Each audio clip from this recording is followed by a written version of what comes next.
Esto no es un video para explicar ecuaciones complejas. Tal vez las veas, pero no les prestes mucha atención. Solamente venimos a ponerte las cartas sobre la mesa. A que veas que lo que estás dando ahorita, que parecen ecuaciones y números vacíos, tiene un significado y una gran utilidad para la vida. Esperamos que te guste. Oye, Harmy, y una pregunta. ¿Qué es eso del álgebra lineal? Bueno, el álgebra lineal es la rama de las matemáticas que concierne al estudio de vectores, espacios vectoriales, transformaciones lineales y sistemas de ecuaciones lineales. Los espacios vectoriales son un tema central en las matemáticas modernas, por lo que el álgebra lineal es usada ampliamente en álgebra abstracta y análisis funcional.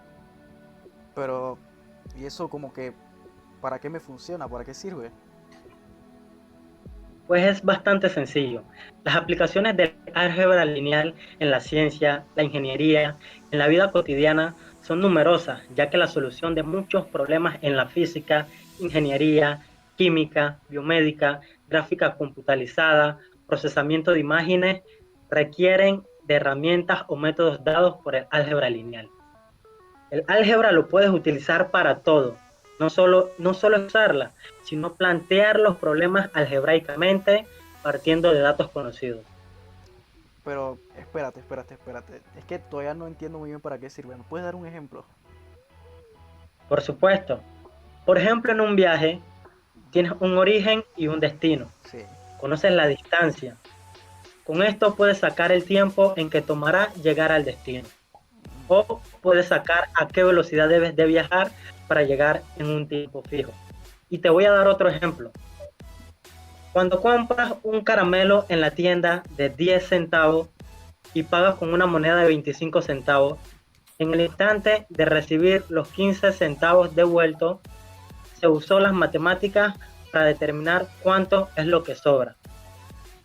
Ahora sí estás claro. Sí, bastante claro. Una de las aplicaciones más importantes y fundamentales para lo que es la historia de la humanidad del álgebra lineal, pues es unas ecuaciones muy importantes que se encargan de describir la relación entre un campo eléctrico y un campo magnético, que son las conocidas ecuaciones de Maxwell. Ahora, pues, Edwin, ¿en qué consiste la primera ecuación? Bueno, la primera ecuación es la ecuación de Gauss que habla sobre el campo eléctrico. Esta nos presenta un signo muy curioso llamado nabla que nos dice que la divergencia de un campo eléctrico depende enteramente de la potencia que tenga esa carga. Entonces también vemos que cargas positivas emiten campo eléctrico hacia afuera, mientras que las cargas negativas son sumideros de campo eléctrico y son atraídas por las positivas. Pero aparte de esa ecuación, yo tengo entendido, aunque no manejo muy bien, que hay una ecuación que habla acerca del campo magnético. Harmy, ¿sabes acerca de eso? Sí, correcto. La ley de Gauss para el magnetismo. Esta ley establece que el flujo magnético neto a través de una superficie cerrada es igual a cero. Ella describe el hecho que las líneas de campo magnético comienzan y terminan en el mismo lugar, lo cual se traduce en la inexistencia de monópolos magnéticos. La expresión matemática para esta ley es la siguiente.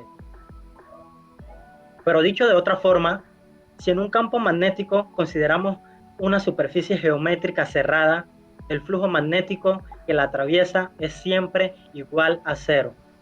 Como consecuencia de esta ley, las líneas del campo magnético son cerradas y no existen polos magnéticos aislados. Pero existen otras dos leyes asombrosas. Gilberto, ¿crees que podrías hablarnos un poco acerca de ellas? Claro, y esas dos leyes que faltan son las que nos dan nuestra clara conclusión de que al final de todo el campo eléctrico y el campo magnético o se pueden definir como uno mismo o están completamente relacionados. Las leyes que faltan son las leyes de Faraday y de Ampère, y ambas requieren de entender lo que hace Nabla-Cruz con nuestro vector. La ley de Faraday nos dice que mientras que un campo magnético esté moviéndose a través del tiempo, o a grosso modo un campo magnético cambiante, logra una corriente eléctrica, generando también un campo eléctrico, de manera circular. Por eso es que se usa el Nabla-Cruz. Ese simbolito lo que hace es que toma un vector y cambia su comportamiento de una línea recta, como todos lo conocemos, a un movimiento circular, que es exactamente lo que produce el movimiento del campo magnético en la práctica. Y exactamente así funciona la ley de Ampère. La ley de Ampère lo que hace es que una corriente en movimiento provoca un campo magnético como cualquier otro y como debe ser un campo magnético de manera circular, comenzando y terminando en el mismo punto. Hablemos de vectores. Se estarán preguntando, ¿qué es un vector?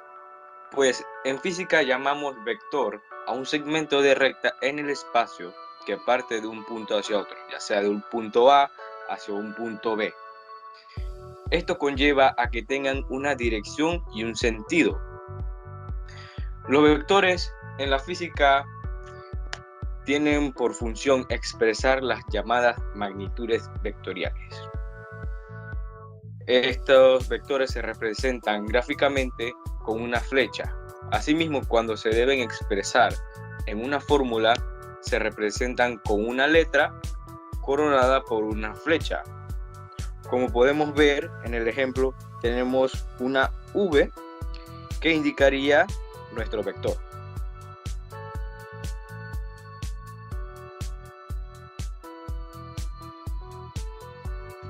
Las magnitudes vectoriales.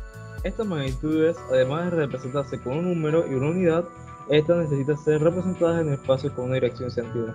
¿Qué quiere decir esto? Por ejemplo, hay magnitudes vectoriales, por ejemplo, el campo eléctrico, que esto vendría a ser como los electrones y protones, que estos tienen cierta magnitud que sería que se repelen o se atraen dependiendo ya de las circunstancias en que estén, pero esto se mueve en un espacio representativo, puede ser como una recta o en el espacio. También está el vector de aceleración, que este puede ser una aceleración tanto como positiva como negativa. Claro está que la dirección depende de cómo haya iniciado el cuerpo.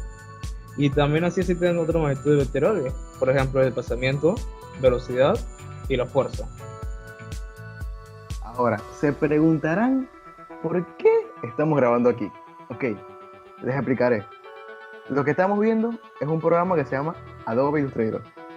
Se trata de trabajar dibujos, diseños, entre otras cosas, a punta de vectores. Entonces, gracias a los beneficios que nos ponen los vectores digitalmente, porque mis compañeros hablaron físicamente y en la vida real, ahora les enseñaré un poco digitalmente. Les voy a enseñar un poco algunos diseños como estos, o estos, o estos, o estos. Entonces ustedes dirán, pero estos son puras imágenes normales. Pues no, aquí les digo la diferencia. Los vectores trabajan a medida de puntos, en cambio a otros programas o visualmente como uno ve, como cuadro de píxeles. Entonces aquí les voy a enseñar una pequeña diferencia. Cuando uno trabaja con cuadro de píxeles o una malla de píxeles, que es lo que nosotros vemos, la imagen tiene una escala. Cuando tú dañas esa escala, se daña la imagen. En cambio, cuando trabajamos con vectores, la escala no importa, ya que son puntos, son mallas de puntos. Entonces, aquí no hay cuadros, aquí hay miles de puntos que aunque le hagan 1000 veces zoom, seguirá siendo bien, se ve bien. Entonces, gracias a los vectores, podemos hacer miles de diseños como lo que le acabo de enseñar, con la mayor calidad posible. Redes neuronales. A pesar de su apodo, las redes neuronales no poseen un concepto demasiado complejo detrás de ellas. El nombre, como pueden conjeturar, viene de la idea de copiar el funcionamiento de las redes neuronales de los organismos vivos. Machine Learning es una disciplina científica del ámbito de la inteligencia artificial que crea sistemas que aprenden automáticamente. Aprender en este contexto quiere decir identificar patrones complejos en millones de datos. Esta disciplina la podemos encontrar aplicada en finanzas, reconocimiento de texto, fotos, voz, autocorrectores, conducción automática, detección de enfermedades, incluso reconocer pepinos y en nuestros smartphones. Automáticamente, también este contexto implica que estos sistemas se mejoran de forma autónoma con el tiempo, sin intervención humana. Esa cantidad ingente de datos son imposibles de analizar por una persona para sacar conclusiones y menos todavía para hacer predicciones. Los algoritmos, en cambio, sí pueden detectar patrones de comportamiento contando con las variables que le proporcionemos. Como hemos dicho, una neurona es la unidad elemental de procesamiento que nos vamos a topar dentro de una red neuronal equivalente a una neurona biológica. Estas neuronas tienen unos vínculos de entrada a través de los que recibe estímulos externos, los valores de entrada.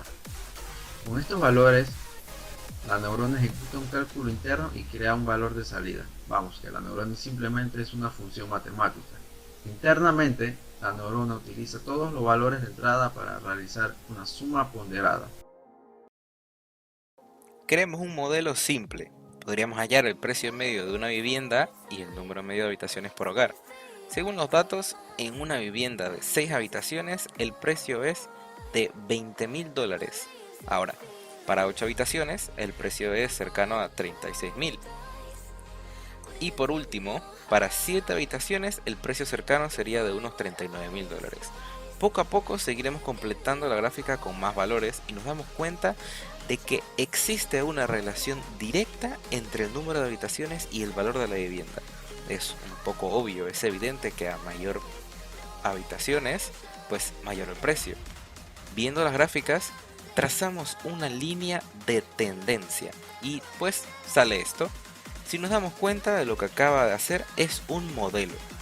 Tenemos una realidad compleja que queremos comprender y ahora la hemos planteado en una línea, lo cual nos ayudará a predecir el valor de la vivienda incluso para valores que no se encuentren en nuestros datos.